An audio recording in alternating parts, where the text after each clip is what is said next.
à tous, quel plaisir de vous retrouver en ce nouveau lundi soir. Nouveau lundi soir de match nul, on les enchaîne, on n'arrive pas à gagner, mais au moins on ne perd pas. Vous l'avez vu sûrement sur les réseaux sociaux et c'est la question du soir. Bon point aux frustrations, on n'hésitera pas à y répondre. Merci à tous d'être là dans le chat, ça fait plaisir de voir les fidèles semaine après semaine malgré les matchs compliqués, les semaines compliquées qui s'enchaînent et le destin de la GIA qui semble, enfin qui est incertain toujours, puisque je le rappelle, mais statu quo au championnat avec match nul de Nice, de Nantes et d'Auxerre avec seulement une journée en moins. Bon, c'est peut-être à notre avantage, on y reviendra, mais on se déplaçait à Monaco là où Nantes recevait Brest. Nice qui fait match nul face à Lille, si je me trompe pas. Donc voilà, statu quo en tout cas au classement pour le maintien, ça bouge pas. Vous le voyez ce soir, une belle équipe que des habitués, j'ai envie de dire. Benji, comment ça va? Salut Elliot, salut le chat, tout va bien. Ouais, un point, on enchaîne le match nul.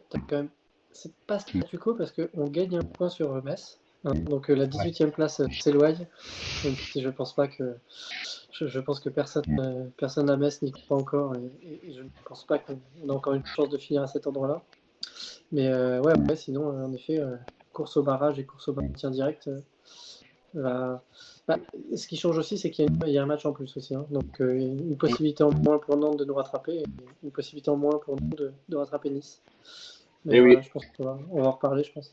Ouais, ouais, bien sûr, on va en reparler, mais c'est vrai, t'as raison de le dire, Metz qui est un quasiment sûr. Je crois que mathématiquement, ils peuvent plus aller chercher le maintien direct, même en cas de que des victoires, dans un monde, on va Ouais. dire, Si on avait ramené la victoire, ils étaient à 12 points de nous. Donc ouais. ça aurait été en 4 matchs, ça aurait été juste au goal average et comme ils ont un goal average, ça aurait été pratiquement officiel si on avait gagné. Donc bon, de toute Effectivement, façon, je pense c'est que le, plus qu'un miracle qu'il faudrait pour moi.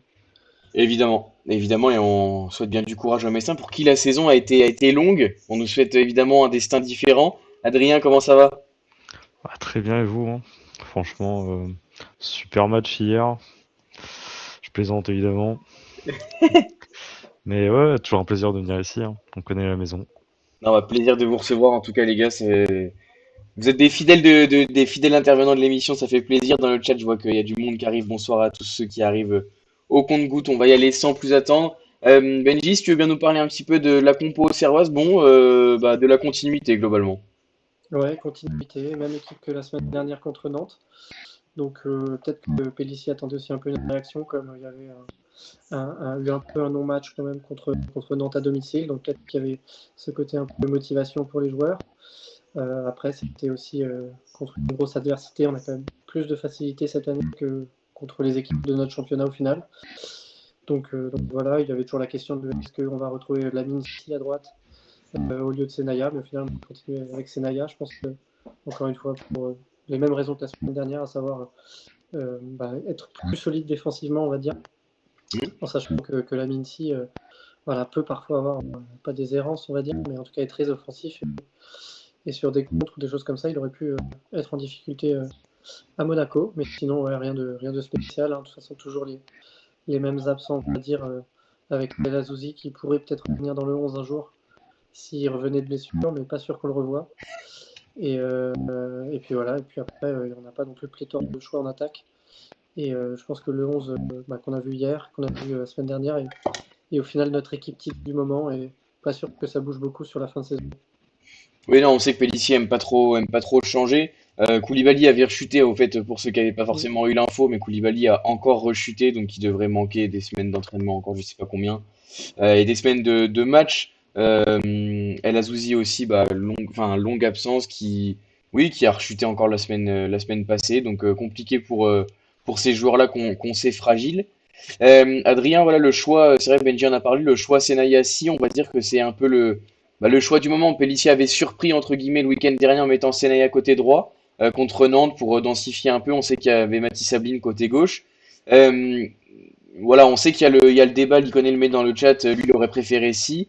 Voilà, je sais pas quel est ton point de vue là-dessus. Je me rappelle la semaine dernière, Bah, on en avait discuté la semaine dernière dans l'émission et on avait dit avec les intervenants qu'on pensait que la Mincy serait titulaire justement pour essayer d'exploiter les contre-attaques, essayer d'aller jouer vite vers l'avant. Quel est ton point de vue là-dessus? franchement, je suis assez d'accord, hein. La mine 6, c'est beaucoup plus offensif, c'est plus serein, etc. Après, oui, défensivement, c'est un peu moins bien, mais c'est vrai que quand on voit les performances de Senaya, on aurait pu s'attendre à le voir titulaire, Lamine Si. C'est surpris, mais pas déconnant. Senaya n'a pas été horrible, loin de là. Rien n'a eu à redire sur sa performance. Mais je m'attendais par exemple à le voir rentrer presque à la place de Hopgard quand il sort blessé. Mm. Je suis sur un côté, ça aurait été plus intéressant que de faire entrer notre légende Josué.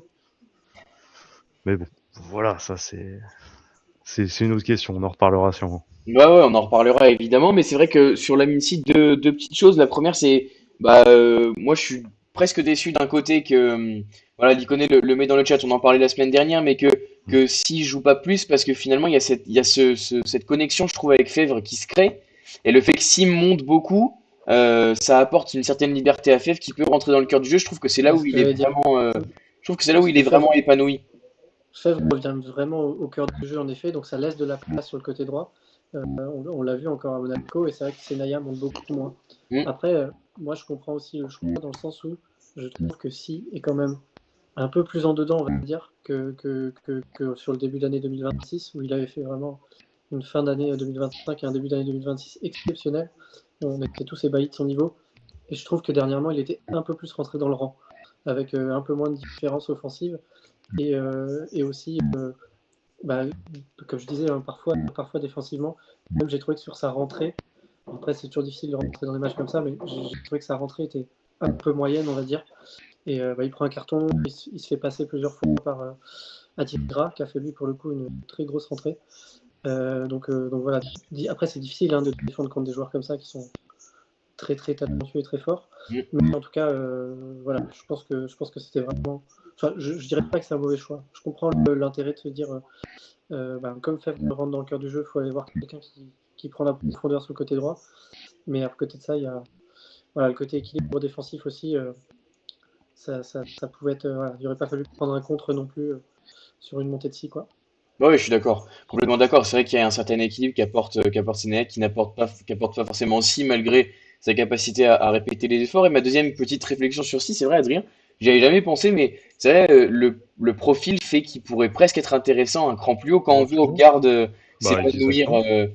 quand on voit Hopgard s'épanouir à ce poste-là, si pourrait vraiment être intéressant. Et là où je trouve qu'Hopgard a sa carte à jouer, on va dire, c'est qu'il apporte quand même aussi un certain équilibre. C'est-à-dire que il est quand même pas. On voit quand même presque un trio d'attaque parfois qui se dessine, Sneoko, Fev, Namaso. Mm. Hopgard participe beaucoup en transition, mais quand sur phase arrêtée, il est presque plus proche de Mensa, un peu en retrait, etc. Mm. Et si de l'autre côté pourrait apporter aussi une certaine forme d'équilibre, c'est vrai, j'avais jamais pensé, mais ça Ouais, c'est pourrait être intéressant ça, intéressant. je Ah, pense. Et il a franchement, les qualités, honnêtement, il a Mm. les qualités de vitesse, d'explosivité, etc. pour jouer ailier. Le centre, la qualité de centre, on sait qu'il l'a, donc non, non, je trouve ça Ouais, intéressant. après peut-être que la problématique, c'est aussi d'être faux pied. Hein. C'est-à-dire que je suis pas sûr que Pellissier apprécie vraiment d'avoir des ailiers comme ça en faux pied. Alors, Oui. c'est le cas pour Fèvre, pour le coup, qui joue à droite, mais c'est quand même pas du tout le même profil. Et, euh, et peut-être que c'est ça qui le bloque plus. Je vois mal ici aller déborder sans trépied gauche, par exemple. Bon, après, on le connaît pas bien sur ces qualités-là, mais voilà, peut-être que c'est ça qui l'a bloqué. Ah non, mais je suis d'accord. Et oui, après, Après, forcément, quand on franchement, voit la rentrée de Casimir derrière, on se dit qu'il aurait sans doute pas fait pire, mais difficile de l'imaginer.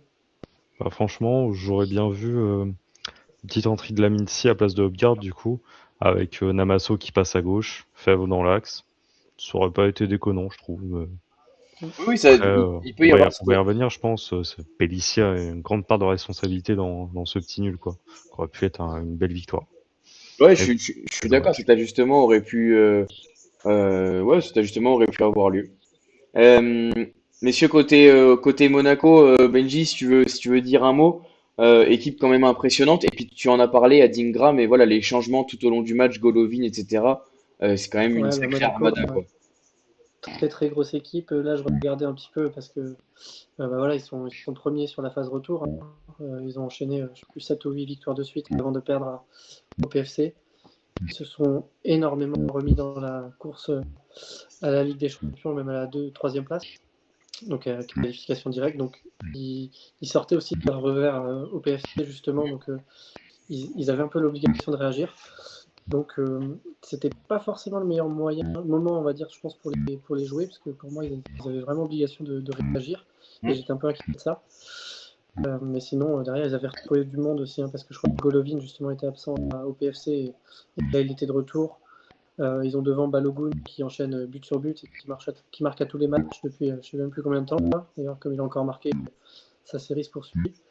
Et puis voilà, puis derrière, il y a un trio défensif avec 3 défenseurs très costauds, Zakaria, Fess et j'ai oublié le troisième d'ailleurs, mais 3 défenseurs centraux très, très costauds, et Sinayoko c'est pas amusé face à eux dans les duels. Ouais, je suis d'accord avec toi. Il les a mis en difficulté d'ailleurs. Ils ont bien resserré, on va dire, après en deuxième période. Mais en première mi-temps, Woodfest a été en grande difficulté, je trouve, sur Mm. son face-à-face. Face au soleil en plus. Et Sineko en a bien joué. On y reviendra après. Je crois que ça a dit non, mais je crois que c'est Mathis qui demande. Hopgard est sorti blessé. C'est vrai qu'on en parlait tous les trois un peu avant Mm. en Ouais. préambule. Mais je crois qu'il n'y a pas d'info qui est sorti pour le moment. Alors est-ce que ça ressemblait quand même à quelque chose d'assez protecteur pour le joueur ou finalement il y a peut-être une petite gêne et on voulait pas appuyer dessus. Il paraissait pas particulièrement souffrant ou quoi que ce soit au moment de sa sortie, mais c'est vrai que euh, bah oui, il y a quand même cette sortie cumulée à celle de Léon. On a parlé d'El Azouzi et de Koulibaly en début d'émission. Adrien, il y a peut-être un moment où ça va faire beaucoup, quoi. Franchement, ouais, déjà qu'on a notre homme de verre, El Azouzi, qui est pas capable d'enchaîner 2 matchs. On rajoute Koulibaly, c'est la même chose. Ça me rappelle Ngata quand il avait fait ses débuts chez nous. Il fait un match, mort jusqu'à fin de saison. Mm. On se demande ce qu'ils font, nos très chers kinés, surtout avec les rumeurs qu'on avait eues sur eux. Ça fait sourire, mais bon, c'est chiant. Parce que quand tu Ouais, joues le maintien, que t'es obligé d'aligner je sais pas combien de défenseurs, parce que t'as plus d'attaquants, ils sont tous morts, c'est un peu embêtant. Ça serait une autre équipe, par exemple Nantes, qui joue qu'avec un seul attaquant, c'est pas déconnant. Mais pour nous, visiblement, ça nous bloque. Ouais. Ça nous permet pas de jouer, tout simplement. En tout cas, pour répondre à la question, pour moi, ouais, il sort blessé. J'ai revu un peu les images où il boitillait et tout. Donc pour moi, c'est vraiment une blessure et c'est pas, on va dire, un simple choix tactique. La sortie d'Opegaard qui faisait beaucoup de travail défensif. Et je pense que Pellissier aurait voulu le garder un peu plus sur le terrain. ouais, je suis d'accord. Enfin, on attendra des nouvelles évidemment d'Hopgard, de Léon, mais enfin, ça va forcément amener du changement dans le 11. On a parlé d'El Azouzi et de Koulibaly. Léon, c'est pareil, semblait toucher aux adducteurs. Ça peut potentiellement. Alors Pellissier disait après le match il savait pas exactement si c'était un coup reçu au moment du penalty où il y a eu attroupement, on va dire, dans le but et où il aurait peut-être reçu une Ah, béquille ou quelque chose comme ça. Ils savent pas exactement, ils devaient passer des examens aujourd'hui, donc on en saura plus à mon avis de la conférence de presse avant le Bon, week-end prochain. il Mais tenait les adducteurs, donc je pense pas que ça soit une bah non, béquille, non, honnêtement. Mm. à voir ce que c'est. C'est pareil, il paraissait pas ultra souffrant, mais quand même en difficulté, Léon. Donc à voir en fin de semaine ce que Pellissier annonce en conférence de presse. Euh, Parlons un petit peu des performances collectives, Adrien, si tu veux y aller sur le côté Avec collectif. plaisir. Je On mets la compo à côté. On parlera après du côté individuel pour ceux pour les viewers. Vous voyez, j'ai décidé de mettre à l'honneur Kevin Danois ce soir à droite de l'écran. Je trouve qu'il a, bon, on y reviendra, mais il a fait un match assez extraordinaire. Son but, évidemment, mais plein d'autres choses. Mm. Voilà, en tout cas, Adrien, si tu veux y aller sur la partie collective, comment t'as trouvé l'équipe de la JA hier? Ah bah première mi-temps, c'était le Barça, visiblement. Deuxième mi-temps, bon, c'était le FC Metz de Benoît Tavenot, je pense. Mais ouais, collectivement, on fait une super première mi-temps. Franchement, on les a regardés droit dans les yeux, Monaco. On marque sur un premier but splendide. Donc, un coup de pied arrêté, on marque. On joue le maintien, c'est magnifique. C'est ce qu'il faut faire. Et le deuxième, un peu de réussite, évidemment, avec une frappe plein axe. Et non, franchement, j'ai plus en tête des séquences de jeu, mais je me rappelle que j'étais vraiment très surpris parce on se débrouillait plutôt bien Hmm. J'ai- face à un Monaco qui était un peu apathique, qui se débrouillait assez mal, quoi. Ouais, je voulais juste dire sur la séance, enfin sur la séquence, moi j'ai la séquence de ressortie de balle avec le jeu danois au Wusu Fèvre et où ça part Oui, après tu sais sur le oui, côté je l'ai gauche revu. avec Hopgard Ouais, et je l'ai revu sur Twitter, ouais. celle-ci est Mm. assez impressionnante quand même. Franchement, ouais, ça a été une première mi-temps magnifique. Puis en deuxième, visiblement, ils se voyaient déjà gagner, je ne sais pas. Et en 3 minutes, je crois, on s'est fait dépasser. Mm. Et ensuite, on n'est jamais revenu dans le match. On s'est fait dominer dans tous les secteurs de jeu. Il y a même Senaya, je crois, qui a tenté un enroulé du gauche. Enfin, c'était lunaire, honnêtement. Mais ouais, c'est dommage. Comme je disais avant l'émission, il y avait les 3 points à prendre. Pas forcément facilement, mais on s'était bien amené les choses et on a tout saccagé en quelques instants. C'est dommage. C'est dommage. On aurait pu remettre la pression sur Nice. On revenait à 2 points. C'est dommage. Ouais, je suis Donc d'accord avec mauvais. toi. Je suis d'accord avec toi. Il y avait effectivement, il y a de quoi avoir du regret parce qu'il y a quand même ces demi-temps. La première où finalement, tu as l'impression qu'il peut rien nous arriver. Monaco, il y a pas de jeu, il y a rien. On les empêche complètement de développer quoi que ce soit offensivement. Et la deuxième où finalement ça commence très fort. On sent qu'il y a un autre état d'esprit. Monaco revient, les changements sont opérés et ça devient très compliqué pour nous. Benji, quel, quel, quel, enfin, qu'est-ce qui a changé entre ces deux mi-temps-là? Est-ce que c'est vraiment Auxerre qui Ouais. a baissé le pied ou Monaco qui a vraiment monté le curseur d'un cran? Je sais pas, c'est les deux. Qu'est-ce que tu en penses, toi? Non, pour moi, il y a déjà l'entrée d'Adingra qui a fait énormément de mal à Auxerre. Monaco qui fait rentrer Adingra et du coup, je trouve que son entrée a tout changé parce qu'il a été beaucoup plus percutant et on l'a beaucoup plus vu. Après, moi, je pense pas qu'on se soit vu arriver, hein. Je pense que juste Monaco devait faire un résultat, est revenu avec des meilleures intentions, et nous, on a essayé d'être dans une position de résistance. Mais c'est une position où cette année, on n'arrive pas, on sait pas jouer comme ça, on n'arrive pas à le faire. On l'a réussi l'an dernier à quelques moments, mais cette année, on n'a pas une solidité défensive assez forte pour, euh, pour pouvoir le faire. Moi, je ne serais pas trop dur sur la deuxième mi-temps des joueurs parce que euh, ça fait très mal de prendre le 2-1 et derrière, coup sur coup, on prend le 2-2. Et je trouve que c'est quand même comment dire, une bonne réaction que de ne pas s'écrouler et de ne pas perdre. Parce que à la 45e, on se voyait tous avec les 3 points. Je pense qu'à la 60e, on se voyait tous avec 0 points.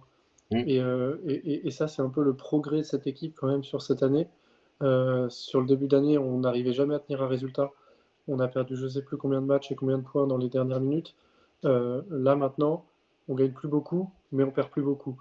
Donc c'est quand même assez satisfaisant, on va dire, sur, le, sur cette seconde partie de saison. Et c'est ce qui risque de nous amener vers les barrages. Ouais, C'est-à-dire que c'est ces points qu'on prend. je te rejoins là-dessus. Et d'ailleurs, c'est Kevin Danois qui en parlait après le match. Toujours le sourire relève Kevin Danois en interview, qui disait que c'était le genre de match que l'équipe aurait perdu en début de saison et qui ont été perdus hein, globalement sur la première partie de saison.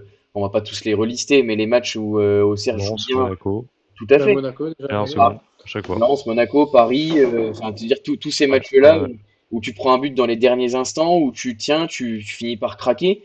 Là, il y a quand même cette situation, effectivement, Likonen qui met à se faire le dos rond. Il y a quand même eu une deuxième mi-temps très, très, très compliquée. Malgré tout, Adrien, Ouais. vas-y, Benji, vas-y. Ah non, non, pardon. Moi, je voulais juste dire que aussi sur ce qui fait qu'on ne prend pas les 3 points, c'est qu'on ne tue pas le match. C'est-à-dire que ce troisième but, c'est pas nous qui le mettons, c'est Monaco. Et Ah au oui. final, on a les situations. C'est-à-dire que. Et c'est pour ça que je trouve qu'on on revient pas avec des mauvaises intentions, hein. Franchement, il y a 20 secondes de jeu en deuxième mi-temps. On a une grosse occasion de Sinayoko qui joue bien le coup, je trouve, pour le. Hein, je vais dire presque une des seules situations qui joue bien hier pour moi, parce que son match était très compliqué. Mais je trouve que là, pour le coup, il joue bien le coup. Il se sert de l'appel de Namasso. Il revient sur son pied droit, il se fait contrer. Et quelques minutes plus tard, il y a le contre que là, pour le coup, que Sinayoko saccage parce qu'il doit faire une ouverture sur le côté gauche. Il y a, je me demande, c'est pas Namasso Danois qui sont seuls en limite à deux contre le gardien. Et il rate son ouverture, ça va trop sur le gardien. Donc pour moi, pour prendre les 3 points, il fallait mettre le 3-0 en fait. Mm. Et on n'a pas réussi à le faire, on n'a pas su le faire. Et après, comme j'ai dit, pour moi, on sait pas tenir, enfin, on a du mal à tenir un résultat cette année et ça s'est vu encore, hein. Ouais, bah, au premier, je me permets de rebondir dessus. Non, non, vas-y.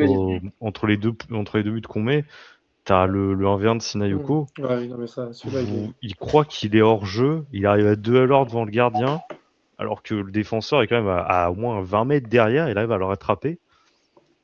Mais surtout que sur cette C'est situation, lunaire. enfin, je veux dire, peu importe qu'il soit hors jeu ou pas, ce que je trouve scandaleux sur cette situation, Il la joue c'est que pas à parce fond. qu'il a il a le droit de perdre son face-à-face contre le gardien peut faire un arrêt, etc. Il n'a pas le droit de se faire contrer par le défenseur. Bah, bien Enfin, je sûr. veux dire, il a je crois, 4-5 mètres d'avance, et au final, c'est même pas le gardien qui sort la parade, c'est le défenseur qui revient. Enfin, on sait pas ce qu'il fait, sa prise de balle est pas bonne, il tergiverse, il la touche 3-4 fois. Enfin, franchement, cette action, elle est vraiment scandaleuse. Et heureusement qu'il a la réussite sa frappe et son but pour marquer, parce que sur celle-là, on doit les tuer dès maintenant, quoi. Donc on doit déjà mettre le 2-0 à ce moment-là. Ouais, je suis complètement d'accord avec vous. Je vous rejoins, ça fait un peu le lien avec la question que je voulais te poser ensuite, Adrien. N'hésitez pas dans le chat à nous donner votre avis sur voilà, ce qui nous a manqué sur cette deuxième période pour réussir à tenir le score, voire aller en mettre un troisième. Moi, la question que j'avais, Adrien, c'est là, on voit les stats à la droite de l'écran, 0,65 XG, ce qui paraît faible. Déjà, on a marqué 2 buts, et puis vu les situations qu'on a eues pendant ce match, c'est relativement faible. Comment toi t'expliques, voilà, on les cite une à une, les situations où ça aurait dû faire 3-0, 4-0, enfin, sans être, Ouais. j'en fais pas trop, hein. Honnêtement, s'il y a 4-0 à la mi-temps, En première mi-temps, oui, clairement. il y a les situations Ça aurait été pour, logique. il y a les situations pour en mettre 4. Et ce qui est paradoxal d'un côté, c'est que on marque des buts avec très peu d'XG, mais surtout sur des situations où ça doit pas forcément faire but. La frappe de Danois, elle est sortie un peu de nulle part, et le but de Sinayoko, Ouais. c'est pareil, l'enchaînement est magnifique pour le coup sur le but, le gardien se trouve complètement. Euh, comment on explique ce gap-là entre, bah, on a des situations qu'on concrétise pas, qu'on n'arrive même pas à transformer en occasion. À côté de ça, on marque des buts qui sortent de nulle part, quoi.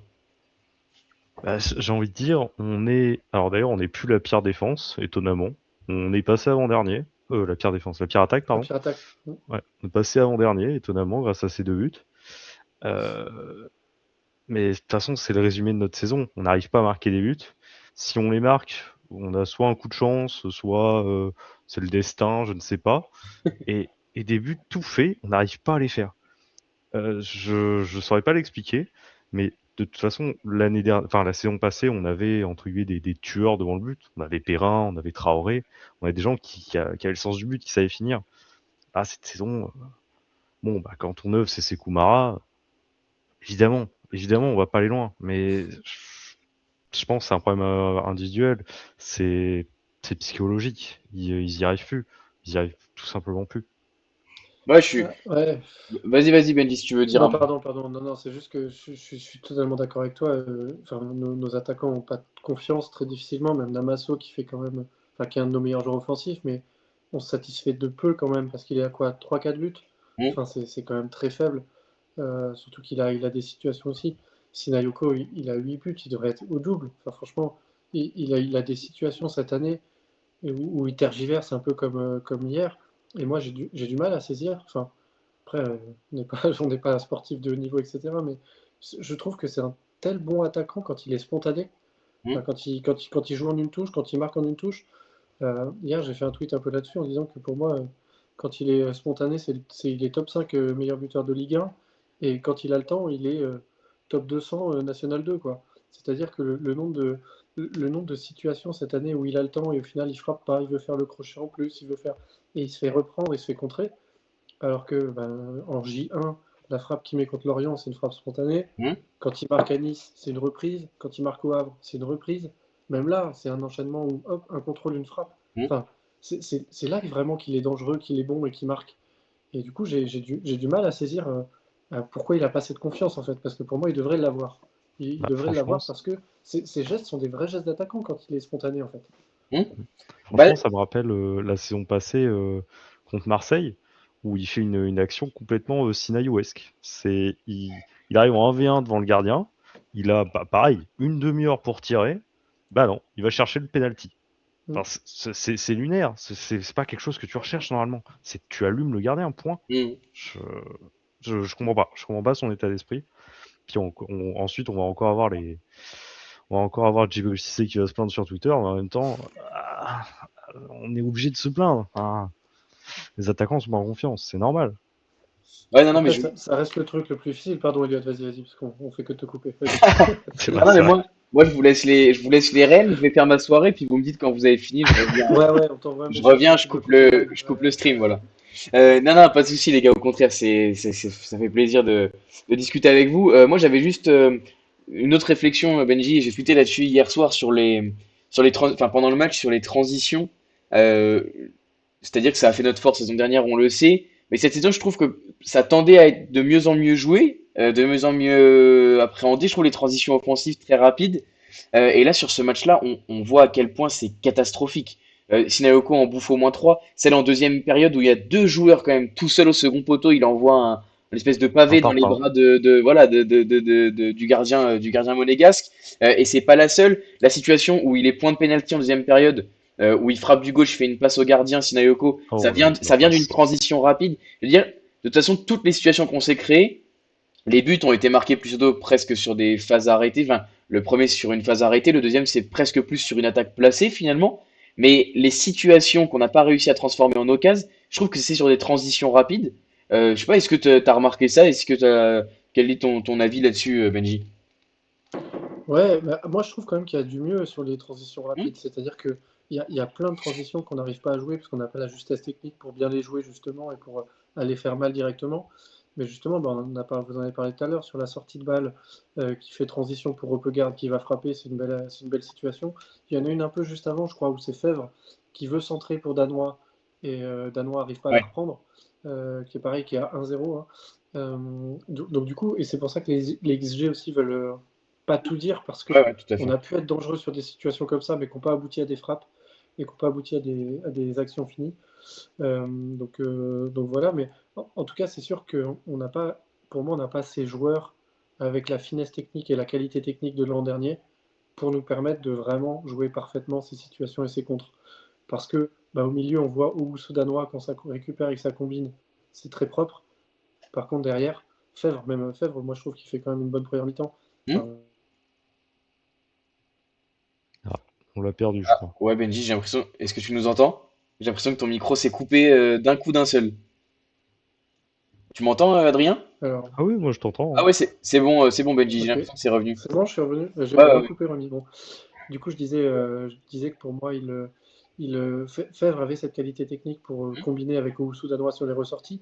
Mais derrière, bah voilà, pour Opegaard, les transitions qu'on joue, c'est juste sur sa vitesse. Hmm. Sinayoko, techniquement, alors, je trouve qu'il est pas mauvais techniquement, mais pas la technique de passe, la technique de faire la bonne passe dans le bon timing, dans le bon sens du jeu, dans tout ça. Et l'an dernier, bah, c'était Perrin et Traoré qui, eux, excellent dans ce niveau-là. Donc, je pense qu'il ne faut pas trop rêver avec la saison dernière, avec les Oui, transitions qu'on arrivait à faire et les sorties de balles. Cette saison, c'est vraiment une réalité différente et on n'a pas les joueurs pour le faire aussi bien. oui, je suis d'accord, il y a un moment, il faut faire le deuil de la saison dernière, puisque la saison en cours est presque terminée. Ouais. Mais c'est vrai que c'est difficile à faire. Non, non, je te rejoins là-dessus, Benji, et on le notifiait dans les émissions précédentes que c'était de mieux en mieux joué. Et c'est vrai que là, ça a été quand même très très compliqué, la gestion des transitions offensives. C'est vrai que je repense elle m'est revenue dans la tête, celle en début de deuxième période, là où Sineko envoie au deuxième poteau. Les deux joueurs sont complètement seuls. Et d'ailleurs, ça Ouais, me il y a fait. la place en plus. Je trouve Ah oui, qu'il y a oui, la, oui. enfin, il y a vraiment la place de lui mettre. C'est pas Mm. une passe Ah si oui. difficile que ça. Non, non, non. Enfin, évidemment, ça va très vite, mais Oui. honnêtement, elle est pas si difficile. Adrien, quand même un petit mot sur Monaco qu'on a vu évidemment switcher entre les deux périodes, mais quand même un Monaco très très faible. Moi, j'ai trouvé sur la première avec quand même un 11 de grande qualité. Enfin, je veux dire, faut pas non plus Ah, nier, quoi. franchement, j'ai le 11 sous les yeux. Et franchement, bah ouais, ouais, on a ne serait-ce que deux de leurs joueurs. On est très content, honnêtement. Oui, oui. Je vois le 11, oui, quand je vois en dessous Fati, Magnès Akliouche, ça donne envie. Ouais, Quand on voit nos attaquants, évidemment. Mais de toute façon, on l'a déjà dit, ce qui a tout changé chez eux, c'est l'entrée d'Adingra, surtout, ouais. dès la mi-temps, à la place d'un Bamba qui était vraiment pas bon au milieu de terrain, qui se faisait dominer par Dano Oussou. Et franchement, Et on ne l'a pas dit aussi, mais ils ont changé de système aussi, hein. Ils passent d'un 5-2-3, on va dire, à plutôt à 4 ouais, derrière, hein. Hmm. mm, Donc il y a ce changement de système aussi qui amène plus de monde devant et au ouais, final, clairement. ils ont été beaucoup moins en danger. Ouais, ils sont passés à un style de jeu beaucoup plus offensif et ça leur a réussi, honnêtement. Ils nous ont Mm. submergés.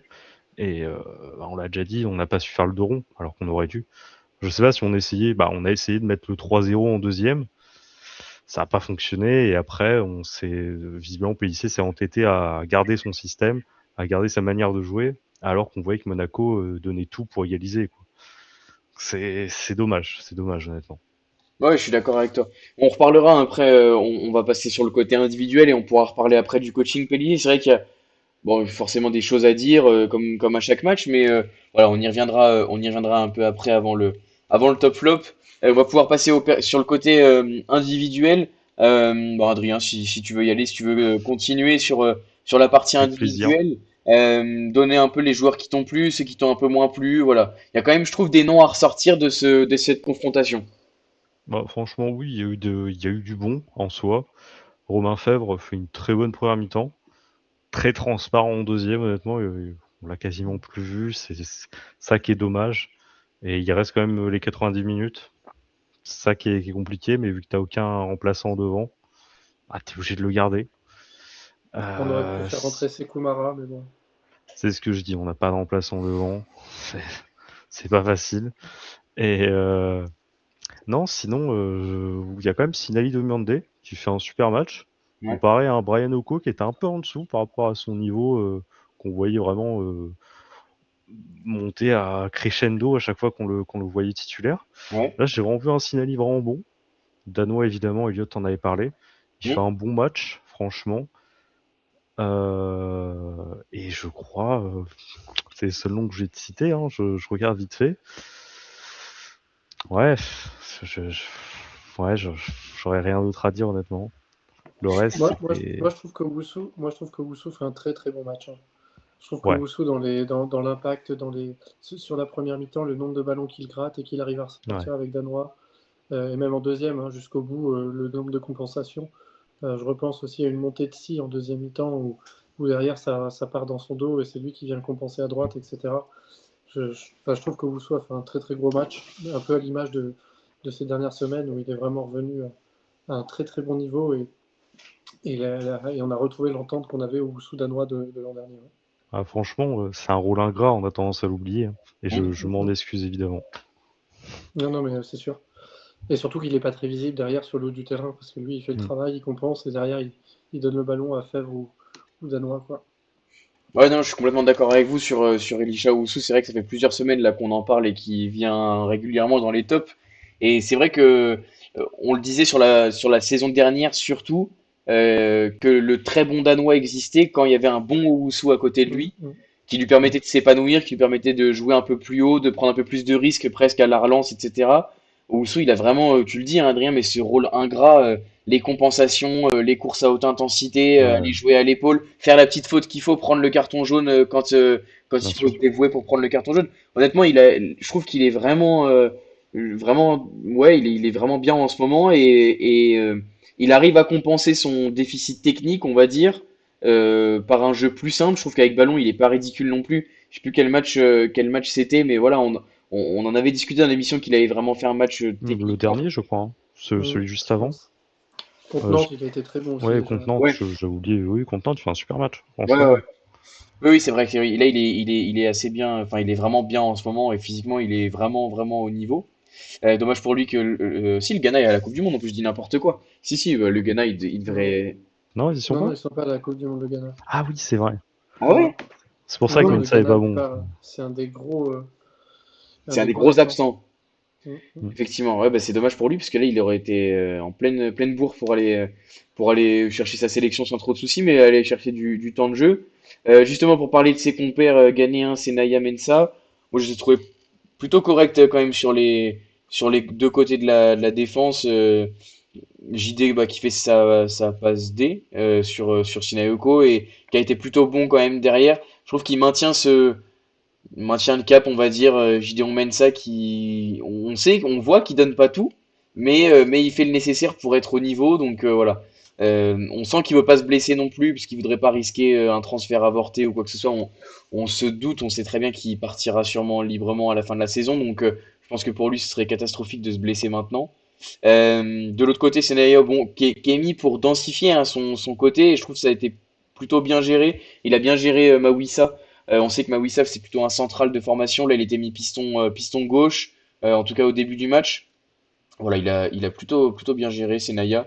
Et après, devant, c'est vrai que je sais plus lequel de vous deux, Benji ou Adrien, a parlé de Romain Fèvre et c'est vrai qu'il a tendance à s'éteindre. De toute façon, on sait que physiquement, il pêche encore un petit peu. Il a tendance à s'éteindre au fil du match. Là, on l'a vu. Alors, je sais pas si au début du match, il y serait allé, mais sur son contrôle orienté, là, en deuxième période, où il se l'emmène très très loin et il lâche directement le sprint. Alors, je pense Ouais, qu'il il y a sent que. il y a aussi une forme d'équilibre de je vais pas tout donner sur un sprint là, il y a besoin de moi pour défendre, etc. Parce que mine de rien, il fait quand même énormément d'efforts défensifs, hein. On le voit souvent faire des courses pour revenir quand il perd le ballon ou que c'est un peu sur son côté. Parfois, vu qu'il a tendance à aller beaucoup dans le cœur du jeu avec le ballon, on le voit revenir sur son côté droit avec quand même pas mal d'intensité. Donc voilà.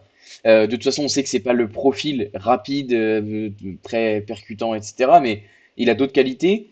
Euh, et J'ai puis, en mémoire, si je peux me rajouter. ouais, En deuxième, il tente un grand pont. Il a juste poussé là-bas, il a vu qu'il pouvait pas y aller, il s'est arrêté. ouais. Oui, oui, Ça oui, m'a c'est vrai. beaucoup fait rire.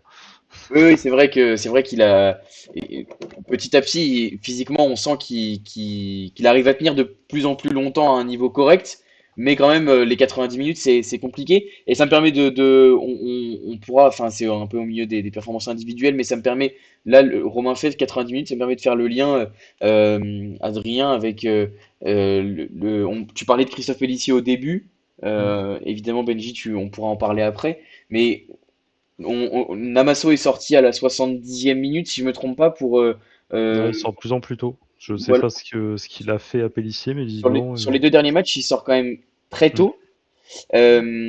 Comment t'expliques toi cette sortie quand on sait que Romain Fèvre physiquement est en difficulté, alors que Namasso, on peut lui reprocher plein de choses, mais enfin physiquement, il tient quand même largement la Ah baraque. bah oui, oui. Surtout qu'il a. De toute façon, on en parle à chaque fois, il a cette capacité à garder un ballon qui est assez phénoménale. Et dans des matchs comme ça, c'est hyper important.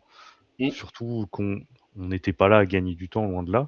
Mais rien que pour progresser sur le terrain, pour conserver ce ballon, pour ensuite relancer, c'est primordial. Et quand tu fais rentrer un Awira Hamada qui est ballotté à gauche, à droite, jamais à son poste, qui c'est très compliqué son arrivée chez nous. J'espère qu'on soit en Ligue 1 ou en Ligue 2 la saison prochaine, il aura davantage de temps de jeu à son poste parce que c'est très compliqué pour lui. Et, et oui, et j'ai oublié la question. Là, je. non, mais c'était sur la sortie de Namasso plutôt que Fèvre. Alors, Oui, Namasso, pardon. je vois dans le chat, on a certains qui nous dit dans le chat que Fèvre est important sur coup de pied arrêté, qui peut avoir Pour moi, c'est ça. cette Hmm. portée sur corner à la 90e, 92e. Ça crée quand même une situation. Est-ce que c'est un facteur explicatif pour toi, Adrien? Bah, franchement, j'espère, parce que sinon, je comprends la volonté de garder quelqu'un sur le terrain qui fait des efforts défensifs, ça oui, mais tu vois qu'offensivement, il peut plus apporter parce que physiquement, il va pas pouvoir y aller. Donc, je comprends l'idée, mais c'est dommage de devoir se reposer uniquement sur une seule personne, une seule, pour faire tous nos coups de pied arrêtés. Hmm. C'est compliqué. Oui, On se rappelle évidemment. en début de saison, on avait Clément On se Akpa qui les reposait sur tirait. zéro avant. Donc, Ah, c'est ça, on avait Clément Akpa qui les tirait, Casimir même à un moment. Enfin, c'était exceptionnel à voir. Ouais, c'est vrai. Mais ouais. Non, mais ça peut être un facteur explicatif. Benji, sur le coaching, on pourra finir après sur le côté performance individuelle, mais sur le coaching, voilà, on a dit c'est compliqué. À Hamada qui rentre, qui a un rôle ingrat, hein, des bouts de match généralement quand on joue plus du tout le ballon, qu'on l'a décidé de le laisser complètement à l'adversaire, il rentre pour essayer de mettre un peu de punch avec ballon, un peu rôle box to box. C'est Kumara qui ne rentre plus a priori, Namasso qui sort. Voilà, c'est un peu compliqué le coaching, on n'a pas beaucoup de solutions. Hofgaard, là en plus, qui a dû sortir relativement tôt. Comment t'expliques, toi, un peu tout ça, ces changements ben, de plus en plus tardifs pour certains, de plus en plus tôt ouais, en pour fait, d'autres? c'est difficile. Moi, j'ai l'impression que quoi qu'on fasse, quoi que Pélissier fasse, ces changements, ils sont pas bons. Hmm. C'est-à-dire que, et c'est pour ça que là-dessus, je vais pas trop lui en vouloir parce que on a parlé des blessés, de l'effectif un peu court. Enfin, là, pour moi, on a 11 entre guillemets, qui tirent à peine la route au niveau Ligue 1 avec les titulaires. Quand on voit que c'est Opegaard qui est notre ailier gauche et que, ben, du coup, en début de saison, personne ne l'aurait mis dans la course. Au final, c'est lui qui devient titulaire. Et pour moi, il tente de mettre un peu de 109, mais on se rend compte que les entrants, ils font jamais de différence. Peu importe s'ils entrent plus tôt, peu importe s'ils entrent plus tard. Enfin, je veux dire, c'est toujours. Enfin, moi, je me souviens pas d'un match cette année où je me suis dit, tiens, là, les entrants, ils ont fait du bien, quoi. Mm. Enfin, il y a aucune situation comme ça. Là, là, les entrants, ils sont encore très décevants. J'ai trouvé si décevant défensivement, où il s'est fait un peu manger par Adingra, etc. Et même offensivement, on l'a pas trop vu. Et Casimir, on en a déjà parlé, mais son entrée, son entrée fait beaucoup de mal parce qu'il perd le ballon qui change le match, quoi, hein, clairement, qui emmène le 2-1. Ouais, il était Et pas puis concerné, Amada. hein, honnêtement. Ouais. Après, je sais pas si c'est une histoire d'être pas concerné, mais en effet, enfin, en tout cas, c'est très mal joué. Enfin, sa ressortie de balle, il doit jamais vouloir y aller tout seul. Il y a Danois juste à côté, il la donne pas. Il essaye de faire la différence tout seul, il perd la balle. Et voilà. Bon, après, on a deux personnes, on n'a pas grand-chose à dire sur lui, sur sa rentrée, mais c'est pas un changement tactique ou quoi. Mais je pense qu'en effet, comme c'était dit dans le chat, si on garde Fèvre, c'est pour les coups de pied arrêtés. Parce que Pellissier se dit, bon, il y a peut-être un coup de pied arrêté à jouer, un corner, quelque chose. Et là, avec un coup de patte, il peut nous aider. Mais je suis d'accord avec vous pour me dire que pour moi, Namasso est sorti trop tôt. Et que dès qu'il est sorti, on n'a plus de lien en attaque, justement. Parce que Sinayoko s'est retrouvé trop esselé. Mm. Et derrière, c'est son principal compère avec qui il combine un peu et ils font deux trois passes, quoi. Et à partir du moment où il était tout seul dans la défense avec Kerrer ou Zakaria, enfin Kerrer ou Face en deuxième, enfin il a plus touché un ballon, quoi. Il n'y avait plus personne pour qui combiner, il a tout perdu. Donc moi les rentrants n'ont pas été bons, les remplacements, le changement tactique n'a pas fait de bien. Et en même temps, c'est comme ça depuis le début de la saison parce que j'ai l'impression qu'on n'a pas de qualité sur le banc, quoi, hein. Enfin, clairement, on n'a pas de qualité sur le banc et c'est un peu dommage. Ouais, je suis En tout cas, complètement. sur des matchs comme ça, c'est frustrant.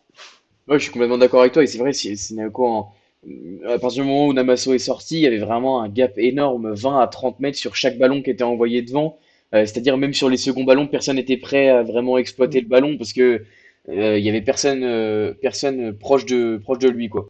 Donc oui, oui, c'est vrai que c'est compliqué sur ce plan-là. On peut parler un petit peu du classement, messieurs, si ça vous branche sur la fin de saison, les matchs qui restent. On le sait, c'est bon. On parlait en début d'émission d'une sorte de statu quo un peu vis-à-vis de Nantes et de Nice. Juste avant le classement, Adrien, j'avais une dernière question sur les changements pour toi sur Namasso. Est-ce que peut-être ces sorties là sont expliquées par l'option d'achat, la teneur du contrat entre la JA et le FC Porto? On le sait, je le rappelle. Et il me semble, mais je pense que si on fait les calculs, je pense que c'est déjà bouclé. Parce que je crois qu'il fallait que Namasso joue 60% des minutes de la saison pour que l'option d'achat devienne obligatoire. Et Auxerre racheter pour 6 millions d'euros 60% des droits économiques du joueur, si je me trompe pas. Donc ça fait beaucoup de 6 Mhm. dans cette histoire. Ouais, Euh, je crois que c'était aussi si on se maintenait. d'accord. Hmm. Mais Donc après, c'est ce que tu m'as dit avant, je savais pas du tout. Moi, j'étais juste au courant que c'était en cas de maintien. Ouais, Donc, j'avais cette je sais question, pas. enfin, j'avais cette info moi de pourcentage. En tout cas, c'est ce qui était Ok, sorti dans la presse au ok. moment de son arrivée. J'ai pas de confirmation, j'ai jamais lu le contrat officiel, mais en tout cas, je crois que c'était effectivement le maintien plus 60% des minutes qui faisait qu'on achetait pour 6 millions d'euros 60% des droits économiques du joueur. Bref, ça fait un peu beaucoup, ce qui fait une valorisation de Dani Masso à 10 millions d'euros, puisque 6 millions pour 60%, si on rapporte ça à 100%, ça fait 10 millions d'euros. Est-ce que ça pourrait expliquer, je sais pas si il y a des férus de mathématiques dans le chat, des gens qui pourraient faire rapidement le calcul. À mon avis, Namasso, qui a quand même pas manqué beaucoup de matchs, peu de blessures, etc., a déjà joué plus de 60% des minutes là, hein. Je pense qu'on est. Franchement, je vais vérifier à vue d'œil. Je Mais pense. oui, honnêtement, Ouais, il a Je joué, je pense, crois, oui. tous les matchs. Il a large. largement les 60%. Le Ouais, nombre de matchs qu'il a fait 90 minutes, Mm. honnêtement, oui, il les a clairement. ouais, Là, je cette pense. saison, ouais, 26 matchs. Bon, Ouais, non, non, 26 mais je matchs pense que. sur les 30, ouais. Ouais, il a Mais juste oui, raté pendant la CAN, sinon, mais sinon, il a tout ouais, Ouais, fait. voilà. Mais sinon, non, je pense que c'est une gestion de Pélissier qui voit peut-être que c'est l'un de ses offensifs qui apporte le moins à ce moment-là. C'est peut-être son point de vue à lui. Je sais pas si c'est le point de vue de tout le monde. Je pense ouais. pas. Et c'est un choix, mais c'est un choix qui est discutable. Là, on le voit sur cette fin de saison. Je reconnais quasiment plus Pélissier. Je suis un peu déçu de certains choix. Après, on va continuer, pardon, de croire en lui, évidemment. Mais Lui qui a pour habitude de beaucoup lancer des jeunes, cette saison, je suis un peu déçu parce qu'il a juste lancé vite fait plusieurs jeunes qui ont eu une seule apparition, et ensuite on les revoit plus jamais, alors que justement notre groupe est hyper faible. C'est, je comprends pas vraiment, honnêtement. Surtout que sur le banc, on a un Sissoko qui chaque week-end en National 3 claque but sur but. Je me dis, enfin, je sais pas, on n'arrive pas à marquer des buts, pourquoi pas faire entrer un attaquant? Je trouve pas ça con, personnellement, mais bon. Non, Ouais. je suis un peu déçu. Mais bon, on verra bien. Non, non, mais je comprends, je comprends. C'est vrai que sur les jeunes, on pourra pas dire quoi que ce soit. Il a très peu lancé les jeunes. Rodin qui a joué un petit peu, Devernois qui a joué en Coupe de France. Il y a quelques jeunes qui ont joué. Il y en a beaucoup qui ont eu des groupes, mais un peu par défaut parce que finalement il y avait personne à mettre, personne d'autre à mettre. Donc voilà, ça a été compliqué évidemment sur le plan des jeunes. Après cette saison, moi je trouve qu'on le voit de toute façon faire moins de changements ou en tout cas des changements encore plus tardifs que d'habitude. Mais c'est sûrement dû peut-être à la faiblesse, j'ai envie de dire, de son effectif, la faiblesse de son banc. Peut-être, je j'ai pas de facteur explicatif, hein, mais je pense évidemment que ça joue le fait d'avoir peu de remplaçants et surtout peu de remplaçants au niveau. Je me rappelle, il y a quelques semaines, on disait bon bah voilà, enfin on est content de la concurrence. C'est vrai, quand tu mets Koulibaly, quand tu mets El Azizi dans ce groupe-là, tu peux te dire bon bah voilà, t'as Hamada qui est quatrième milieu de terrain, Koulibaly qui va pouvoir rentrer, mettre le feu un petit peu, etc. Casimir était mieux, montrait des meilleures choses il y a quelques semaines. Tu te dis finalement, il y avait presque 16 joueurs, allez, on va dire, au niveau. T'en mettais 11 et 5 sur le banc, où il n'y avait pas un gros gap de niveau en tout cas. Bon, bah là, t'enlèves Assa et Lazouzi, Koulibaly, Casimir, bon, là, qui a fait une entrée catastrophique. Enfin voilà, t'as l'impression que de semaine en semaine, de toute façon, tout se cumule. Là, il faudrait pas qu'on nous annonce euh, Léon et Upgard pour la fin de saison parce que sinon ça va être compliqué quoi. Je veux dire, ça va finir par être compliqué d'aligner 11 joueurs et on va retomber comme en début de saison. Je m'en rappelle quand on avait plus de défenseurs là où Mensa était passé, où on a aligné quand même une défense à 3 avec Sierra Alta, Mensa, Senaya. Hein. Faut Sur une dire, défense à 5, on avait 4 latéraux. voilà, c'est C'était pas ça. mal quand même. Je veux dire, on a quand même eu ça, et où on se disait bravo la cellule de recrutement d'avoir pris Sekou Mara le lendemain de la fin du mercato en joker, alors que un défenseur central à cette époque-là en joker, je sais pas ce qui était disponible sur le marché, mais ça aurait peut-être été une bonne solution. Euh, une dernière question, si on veut la prendre de Blacklist dans le chat qui nous met bah, à la place de Namassol, il aurait bien aimé voir Mara rentrer. On sait qu'il est en difficulté, mais au moins avec cet aspect un peu pivot. Et pourquoi pas Sinayoko, pardon, tourner autour. On sait qu'il avait déjà fait beaucoup d'efforts, Sinayoko. Adrien, Benji, je sais pas s'il y en a un de vous deux qui. Là, c'est ce qu'il a fait, c'est ce qu'il a fait contre Nantes. C'est-à-dire que c'est Mara qui est remplacé, qui est rentré pour Sinayoko, enfin pour Namasso, pardon, et Sinayoko a reculé un petit peu et Mara a pris l'axe. Bon, on peut pas dire que c'était une franche réussite non plus. Donc, c'est pour ça que moi je dis c'est difficile d'en vouloir à Pélissier parce que j'ai l'impression qu'à chaque fois qu'il tente des choses différentes, il n'y a rien qui marche, quoi. Donc après, est-ce qu'on se dit juste que c'est nos joueurs sur le banc qui sont faibles ou est-ce que en effet, moi je trouve aussi ce qu'il y a, c'est qu'on on est une équipe simple à jouer, on va dire. C'est-à-dire qu'on n'a pas 20 000 manières de jouer et de marquer. Aujourd'hui, c'est soit on arrive à trouver Sinayoko en appui sur les défenses qui fait des différences ou qui arrive à remiser, soit on est dangereux sur le coup de pied arrêté. Enfin, on n'a pas, on n'a pas d'autre manière de marquer aujourd'hui. Donc ça, c'est quand même aussi facile à lire pour pardon, pour les défenseurs. Et derrière, on n'a pas de profils différents qui vont faire vraiment la différence sur le banc, quoi. Mara, c'est pas lui qui va détonner sur un dribble, sur un truc comme ça. C'est pas, on a bien vu que c'est pas qu'il le faisait pas, et tous les autres sont absents ou blessés ou repartis. Quand on pense à Haussmann, etc., qui a pas non plus été une franche réussite. Et d'ailleurs, je sais pas, petite parenthèse aussi, parce qu'il y a eu les rumeurs d'Atro Fofana en janvier. Je ne sais pas si vous avez vu l'occasion qu'il saccage hier à 0-0. Si on l'avait et qu'il nous faisait ça, je pense qu'on s'en serait plein autant que c'est Kumara. Hein. Donc, encore une fois, c'était finalement un joueur qui était totalement compatible avec notre effectif, visiblement, sur cette action. Ouais, d'ailleurs, Datro Fofana, pardon, très drôle parce que il arrive à Strasbourg quand Emega est blessé. Emega revient de blessure, Panicelli se blesse. Donc finalement, il aura fait sa deuxième partie de saison en deuxième attaquant, alors qu'il aurait dû passer troisième potentiellement au retour des méga petite parenthèse strasbourgeoise. Euh, oui, effectivement, Sergent le met dans le chat sur la motivation de Mara. Effectivement, pour un attaquant de ne pas avoir marqué depuis octobre 24, si je me trompe pas, ça fait 18 mois maintenant qu'il a pas scoré, alors qu'il a eu quand même du temps de jeu cette saison, il a eu des occasions de se montrer. Et voilà, on voit Liconet qui le dit, il n'est pas rentré vraiment avec contre Nantes. En tout cas, il avait sa demi-heure. On l'avait dit la semaine dernière, il n'était pas rentré vraiment avec la motivation pour changer le cours du match.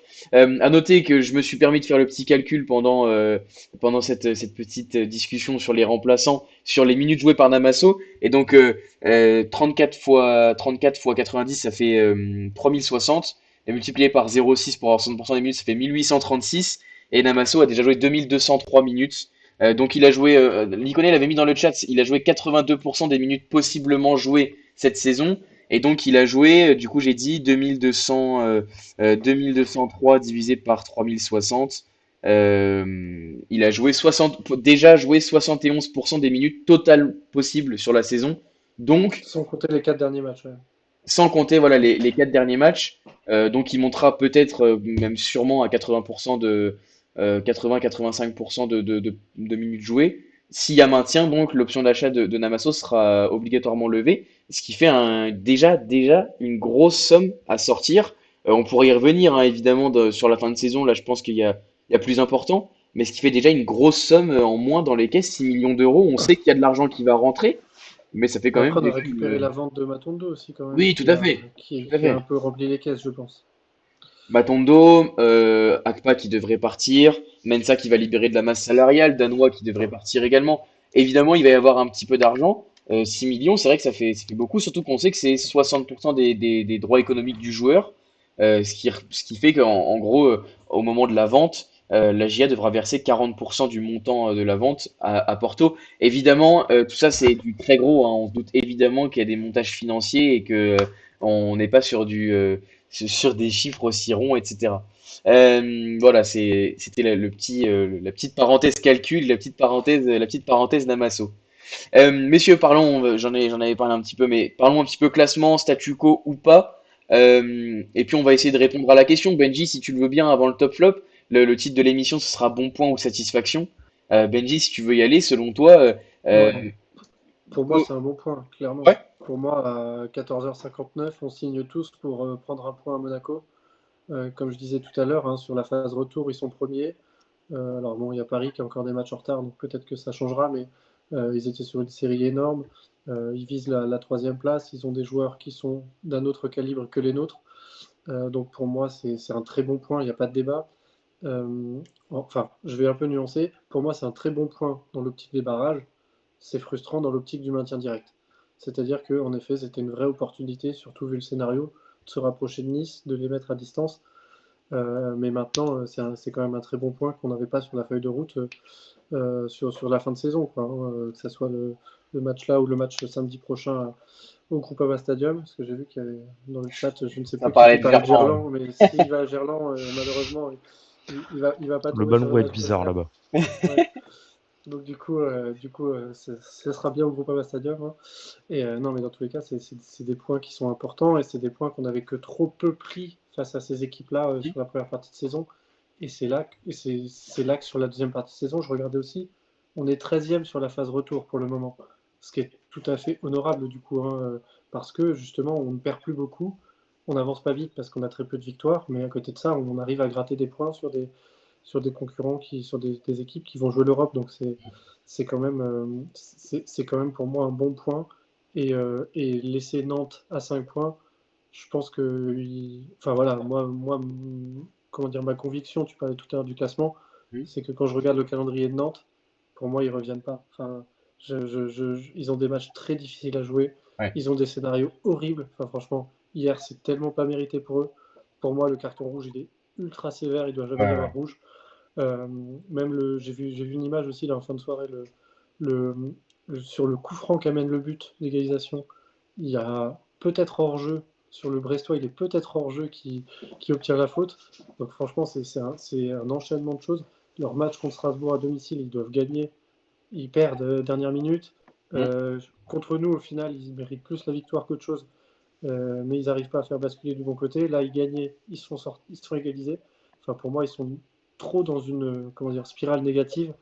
Et là, quand je vois leur calendrier, hein, ils ont encore Rennes, Marseille, Lens, si je dis pas de bêtises. Et après, ils finissent contre Toulouse. Enfin, je les vois mal prendre 5 points de plus que nous sur cette période-là. Mm. Oh, je suis d'accord avec toi. Je suis d'accord avec toi, surtout qu'on les sent vraiment abattus. Évidemment, l'image de Coach Vaïd Mm. Ouais, qui a tourné a fait hier. mal celle-là. C'est vrai qu'elle fait mal pour lui. En fait, enfin, ils sont complètement abattus, quoi. Et de toute façon, t'as plus ce sentiment quand le coach dit après le match, mettez-moi 10 ans de suspension, j'en ai fini avec le football. Il y a un ton ironique, mais à 4 journées de la fin, ça sent quand même, quand tu vois les supporters sur les réseaux sociaux, quand tu vois plein de choses, même l'ambiance générale, tu sens l'équipe en grande, grande, grande difficulté. On n'a pas forcément un très bon souvenir de Mathis Sablin à Nantes, mais à Auxerre, mais enfin, on connaît ses qualités quand même. Après, il les a montrées notamment la saison dernière.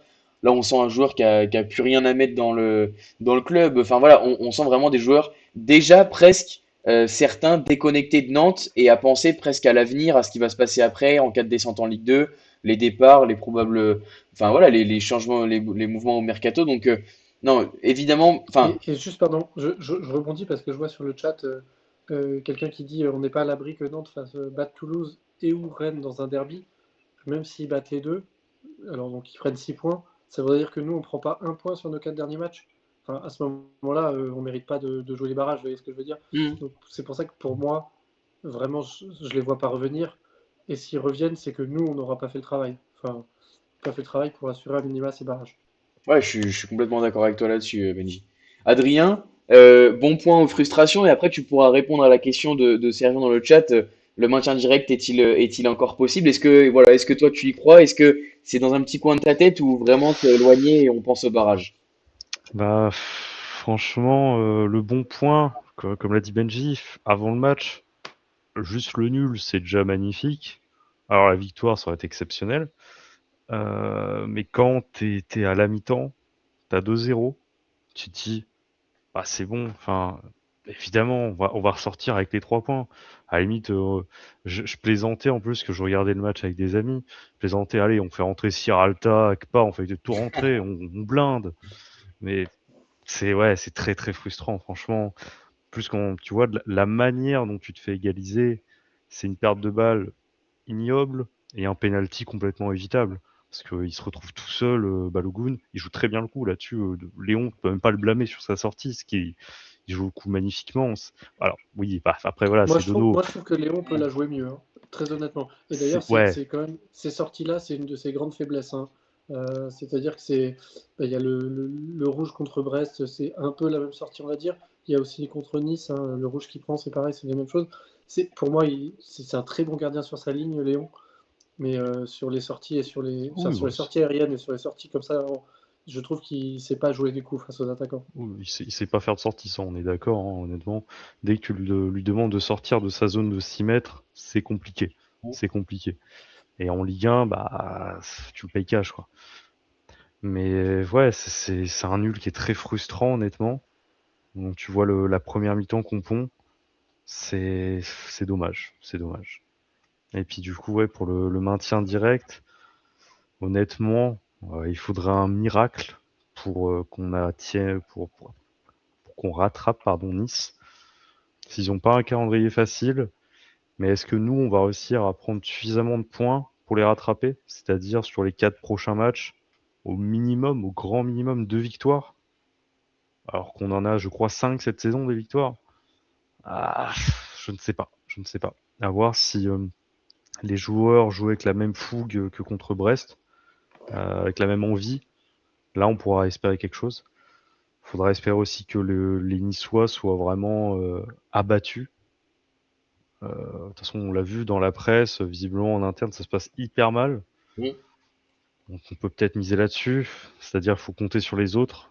On n'a plus notre destin entre nos mains, c'est dommage, c'est dommage. On verra bien. Moi, j'avais presque abandonné l'espoir cet hiver, alors je suis très content de voir qu'on Hmm. on peut Ouais. espérer quelque chose. Ouais, je suis d'accord avec toi. Sur le bon point ou nul, moi je vous rejoins complètement sur évidemment que je signe tous les jours pour un nul contre Monaco. Pour la frustration, elle est là parce qu'à la mi-temps, je suis comme un fou moi dans mon canapé. Enfin, je suis comme un fou quoi. Je viens de voir une première mi-temps extraordinaire. On a bouffé Monaco, disons les termes. On a bouffé Monaco, on a eu des occasions, ça aurait pu être encore mieux que ça, etc. Mais sur la deuxième, évidemment, de la frustration d'avoir eu cette mauvaise gestion du temps faible, là, du gros temps faible.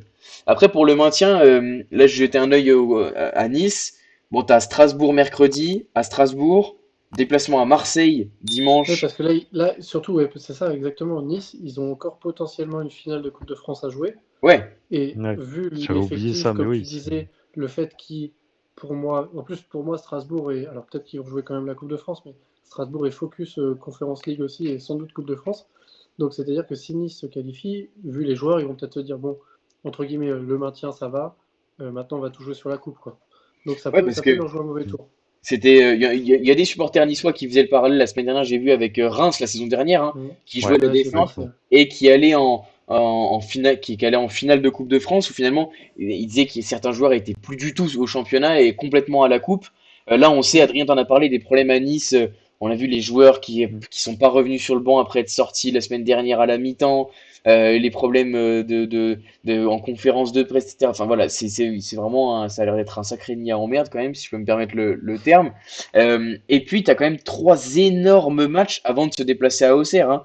Tu joues ouais, c'est ça. Strasbourg, Marseille, Lens, avant de te déplacer à Auxerre. Potentiellement, il y a quand même cet aspect euh, moral qui est moral complètement dans les chaussettes avant d'arriver à Auxerre, là où Auxerre, bon, il y a quand même cette réception d'Angers avant. Tu te dis, bon, le déplacement la semaine prochaine va être très très compliqué à Lyon parce que Lyon va tout faire pour aller chercher, pourquoi pas même la Ligue des Champions. Ouais, Euh, Mhm. clairement. mais la réception d'Angers, qui n'aura sûrement plus grand-chose à jouer. Alors, équipe libérée, parfois, c'est pas si facile que ça. Mais tu peux prendre un point, tu peux te remettre un peu dans enfin, tu peux essayer de rester dans une dynamique relativement positive avant Angers. Bon, de toute façon, euh, Nice, ils finissent contre Metz, non? Nice, ils finissent contre Metz.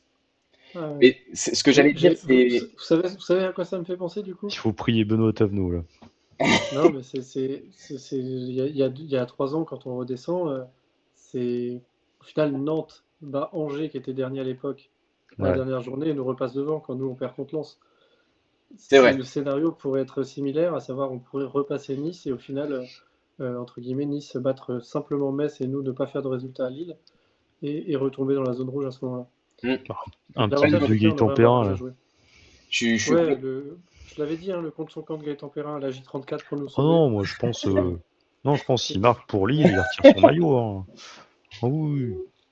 Non, mais ce que j'aimerais en tout cas, enfin, ce qui serait idéal, je sais pas, mais enfin, bref, ce qui serait positif, c'est qu'on arrive à s'offrir une sorte de finale, on va dire, sur la J33, ou en tout cas Ouais. une presque finale, un truc où finalement, on a encore notre destin entre nos mains pour se déplacer à Pierre-Mauroy. On sait que ce sera un match extrêmement difficile parce que Lille ce sera sûrement pas décidé, hein, la course à l'Europe, qui va jouer quelle Coupe d'Europe, Lille sera Ça va encore. jouer jusqu'au bout, ça aussi, ouais. Mm. Exactement, donc Lille sur la dernière journée, j'ai peine à croire qu'ils aient plus rien à jouer, à moins qu'il y ait un gros craquage d'ici là, mais j'ai du mal à y croire. Euh, et j'aimerais qu'on s'offre une presque finale contre Nice, où finalement on compte équipe à égalité ou un point de moins avant de se déplacer à Pierre-Mauroy, voilà. Qu'il y ait encore une forme un peu de suspense pour cette dernière journée, qu'il y a encore plein de trucs à jouer. Euh, voilà, c'est Bah, ce que moi, je. je pense que ce sera le cas parce que de toute manière, Nice est un peu dans notre situation aussi, c'est-à-dire qu'ils avancent quand même pas vite. Hmm. Et Moins vite comme que tu nous disais, d'ailleurs. ouais, ouais, bien sûr. Et vu leur calendrier, je les vois mal enchaîner non plus les bons résultats. Enfin, leur calendrier et leur dynamique, hein, enchaîner les bons résultats. Maintenant, la réalité, c'est qu'il y a 4 points. 4 points, ça reste un gouffre, hein. On n'en a que 25, hein. Je veux dire, Oui, oui, tu oui. disais, hein, faudrait pour moi qu'on enchaîne. Bah, de toute façon, il faudrait battre, soit faire un exploit contre Lyon, soit battre Angers pour espérer avoir Nice dans le viseur lors de la J33. Moi, je pense que le maintien direct, il faut continuer à essayer d'aller le chercher. Si Nice nous l'offre, on va dire. Mais il ne faut pas trop se faire d'illusions. Je ne vais pas dire que les positions sont figées, mais pour moi, ça ne bougera plus sur les 3-4 dernières équipes. C'est-à-dire que pour moi, on restera à cette place de barragiste et Nantes ne reviendra pas et Metz restera dernier aussi. Ouais, je suis complètement d'accord avec toi. Sergent le met dans le chat. Un exploit contre Lyon nous mettrait dans une super disposition. C'est vrai, évidemment que ce serait extraordinaire de réussir à prendre 4 points contre Monaco et Lyon. Bon, ça va être, enfin, c'est presque mission impossible là, Non, avec un peu après, de. il faut y croire parce que Lyon, Oui, pour le coup évidemment. aussi, Lyon est une équipe qui a des faiblesses, même si là, ils récupèrent des gros joueurs. Ils ont fait leur match de gala hier, ils ont battu Paris. Mm. Donc peut-être qu'ils vont être aussi dans un côté un peu euphorique et il faudra les surprendre comme on a peut-être surpris Monaco. Mm. Mais, euh, mais bon, c'est sûr que c'est pas sur ces matchs-là qu'il faut non plus compter, quoi. Hein. C'est une défaite samedi n'arrêterait pas tout non plus, quoi. Ah non. C'est-à-dire que ça reste. Et pour moi, ça va se rester jouable jusqu'à la dernière journée. J'espère. C'est ce que j'espère qu'on pourra s'offrir une finale à Lille et que il y a un peu de suspense. Et surtout, ce que j'aimerais pas, quelque part, c'est que le barrage soit acquis à 2 journées de la fin, admettons, contre Angers, qu'on puisse pas aller chercher mieux et que pendant 15 jours, 3 semaines, les joueurs baissent un peu de rythme. Mm. Il faudrait pas qu'il y ait presque cette forme de, on a 15 jours relativement tranquilles. Évidemment, tranquille avant de jouer un barrage, on n'est jamais tranquille, mais qui a un peu ce truc de bah pas de blessure, on joue pas le coup à fond, etc. Et que finalement on arrive au barrage contre une équipe qui sera pleine bourre, hein, parce qu'on rappelle qu'on joue quand même contre des équipes qui auront fait des saisons assez extraordinaires, que ce soit pour l'instant, j'ai regardé hier, ça peut être Saint-Étienne, Le Mans, Reims, ça peut être même Quevilly, ça peut être, il y a encore cinq équipes, Rodez. Ouais. Rodez, Franchement, pas Quevilly, Ouais. pas Quevilly, Rodez. pour bien suivre la Ligue 2, franchement, il y a des équipes qui me font très très peur. Quand je Ah, vois ah oui, Saint-Étienne, Le Mans, même, bref, en vrai, non, Reims, pour aller voir leur match à chaque fois, ça me fait pas trop peur, heureusement. Mais Le Mans et Saint-Étienne, ouais, ça, Après, c'est je suis pas difficile à rassuré. comparer quand même, je trouve, hein, parce que enfin, les équipes sont quand même pas du tout les mêmes. C'est sûr que les dynamiques oui, sont pas les mêmes aussi, et Bien c'est sûr. des équipes qui sont plus sur l'euphorie, etc. Mais, euh, mais je pense qu'il y a quand même, enfin, il y a quand même un petit gap entre Ligue 1 et Ligue 2, donc on verra. Là, pour l'instant, en plus, on sait vraiment pas quelle équipe ça pourra, parce que c'est très ouais. très serré. Et puis même quand on aura le classement définitif, il y aura toujours les playoffs Hmm. de Ligue 2, donc euh, moi j'aimerais au maximum éviter les très gros que sont pour moi Saint-Étienne. Reims et Saint-Étienne, quoi, parce que c'est des équipes qui, bah, s'il faut aller jouer au chaudron, on sait, c'est pas évident. Et, euh, et voilà, autant essayer d'avoir des équipes un petit peu moins expérimentées, on va dire, comme un Rodez ou un Le Mans, mais bon, ça on verra. Ouais, évidemment, on verra. Et je crois que la dernière équipe en dilettante, on va dire, je crois que c'est le Red Star, il me semble, qui. C'est Red Star et Rodez également. Ouais, Ouais, Rodez sixième et Red Star qui a perdu ce week-end contre Reims, si je me trompe pas, qui est repassé Ouais, cinquième. c'est Ouais, ça. c'est ça. C'est ça. Bon, messieurs, on a fait un peu le tour d'horizon. C'est vrai que ça revient semaine après semaine, mais on a tellement envie que ça se décante. On a tellement. J'ai pas envie que la ça saison se termine s'approche. parce que ça restera une saison voilà, qui restera dans l'histoire, on va dire, quelle que soit l'issue. Mais, euh, mais c'est vrai que ça s'approche de plus en plus, ce match contre Nice, la réception d'Angers, etc. Tu te dis, bon, les matchs où il va peut-être y avoir un peu ce supplément d'âme à aller chercher des points. Et quand tu vois ce week-end, tu te dis, merde, putain, c'est vrai qu'il manque presque pas grand-chose, quoi. On pourrait être, avec quelques ingrédients en plus, finalement, on pourrait faire une super recette. Donc, c'est vrai que il y a un peu ce côté frustrant qu'on aura eu toute la saison, mais elle est passée tellement vite cette saison, c'est vrai qu'on est déjà mi-avril, enfin même fin avril. Donc ouais, Mm. ça va être évidemment sportif encore les 4 dernières journées. Voilà, c'est le constat après chaque émission là sur ces dernières semaines. Messieurs, on va pouvoir passer au top flop. Je sais pas si l'un de vous l'a déjà en tête. Dans le chat, n'hésitez pas à nous donner votre top, votre flop. Je le rappelle, ça peut être un joueur, mais ça peut être n'importe quoi autour du match. Tant que ça a un rapport avec celui-ci, n'hésitez pas, messieurs. Je sais pas s'il y en a un de vous deux qui l'a déjà en tête. Je peux Euh, commencer si vous voulez. vas-y, je te laisse commencer. Eh bah vas-y, Adrien. Pour mon top, j'en ai pas vraiment en soi. Je dirais quand même le splendide but de Kevin Danois, Hmm. qui nous habituait à pas trop tenter sa chance, à manquer un peu. Je trouve qu'il nous manquait ce petit milieu de terrain qui aime bien allumer de loin. Ça me fait penser à mon cher Ravel Lawson, évidemment. Donc ça me ravit, évidemment. Euh, non, franchement, il fait un super match. Un peu en dessous en deuxième, mais comme tout le reste de l'équipe, donc je peux pas non plus jeter la pierre que sur lui. Mm. Et sinon, comme d'habitude, hein, un petit récital au milieu de terrain. On sait que cet été, il va sans doute partir et il va nous manquer. Il va très certainement nous manquer. Et pour le flop, il n'y aura pas de surprise évidemment, ça sera notre cher Josué Casimir, auteur d'une entrée splendide. Premier ballon, il perd la balle qui nous coûte le but. Et ensuite, je crois qu'il a pu toucher un ballon. Si à un moment il a tenté un dribble, il est tombé. Je... Honnêtement, je sais pas comment ils signent les contrats pro au Havre, mais ils doivent être offerts. Parce que c'est exceptionnel. Le niveau proposé par ce mec. En plus, ce qui m'a fait beaucoup rire, c'est sur Twitter les supporters havrais qui parlaient de taupe envoyée à Auxerre. Et on est bien d'accord, on est bien d'accord. C'est bien joué à eux, hein, parce que franchement, ils nous torpillent. Ouais, non, mais c'est vrai que ça a été, ouais, ça a été compliqué. C'est vrai, ça a été une entrée compliquée, évidemment. Benji, si tu veux aller sur ton top flop.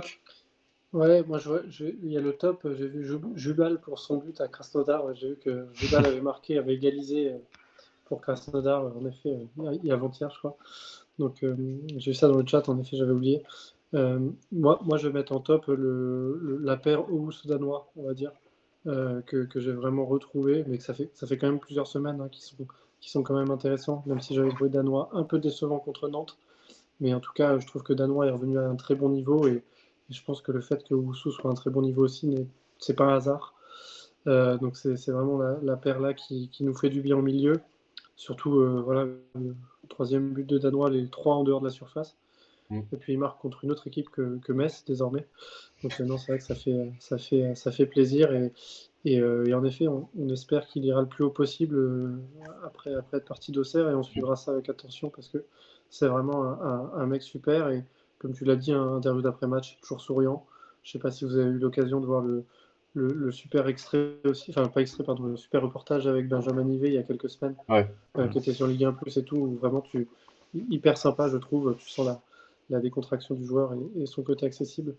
Donc voilà. Donc moi je vais rajouter Owusu dans le top d'Adrien pour l'ajouter avec Danois.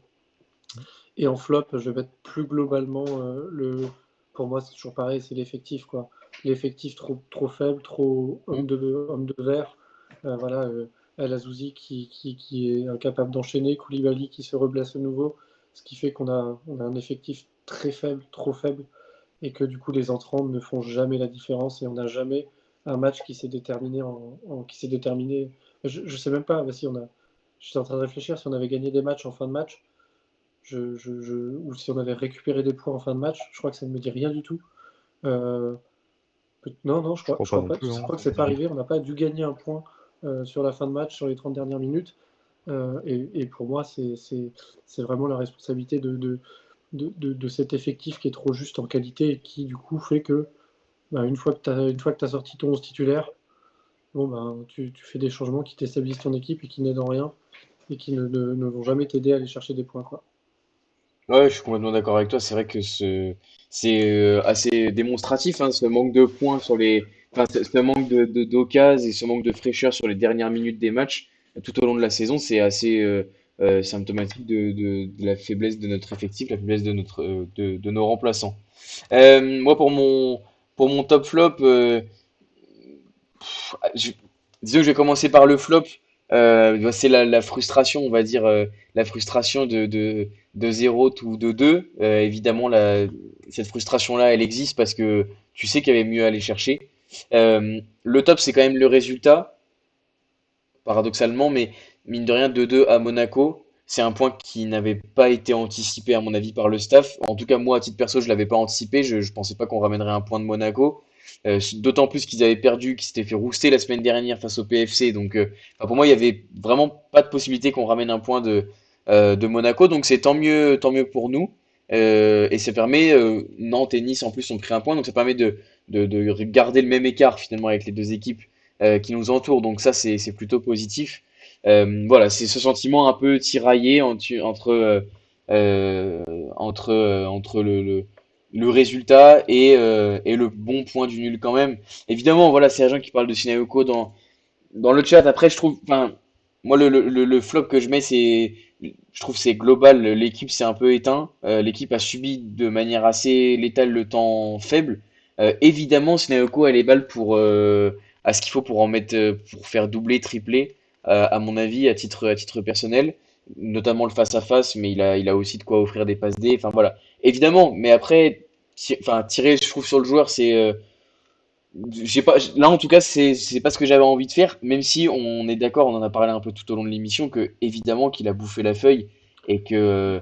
Non, et et- puis la réalité aussi sur Sinayoko, c'est qu'aujourd'hui, si, s'il arrive à mettre ses face-à-face, à garder cette spontanéité, bah, c'est du 20 buts dans l'année et il est plus chez nous, quoi. Donc aujourd'hui, si on a s'il est toujours chez nous, c'est pas non plus pour rien, hein. C'est parce que c'est pas un top attaquant encore. Je sais pas si ça le deviendra, pas sûr, parce que je suis pas sûr que ce soit vraiment son vrai poste, on va dire.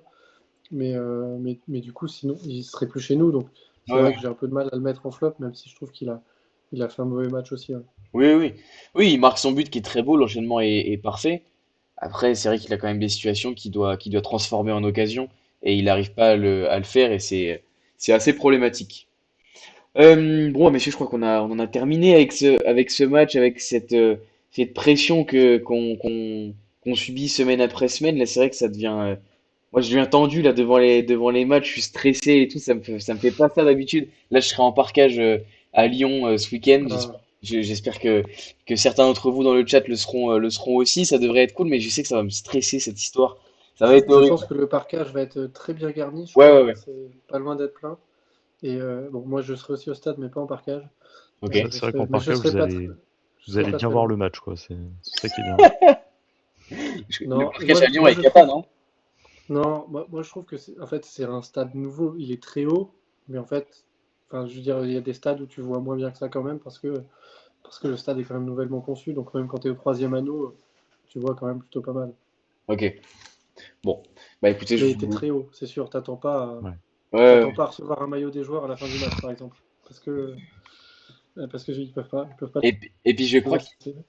y a il y a pas un gros filet aussi devant. Ouais. Je crois qu'il y a même plusieurs couches de filet. C'est compliqué de voir le match, vraiment. D'accord. Bon, bah, on le regardera en replay le dimanche matin. Non, monsieur, en tout cas, merci beaucoup pour d'avoir répondu présent. Ça fait plaisir. Dans le chat aussi, merci beaucoup parce que il y avait quand même plus de monde que les semaines précédentes et j'avoue que ça fait plaisir de voir qu'il y a quand même des fidèles semaine après semaine. Des gens qui viennent discuter de la GF, ça fait plaisir.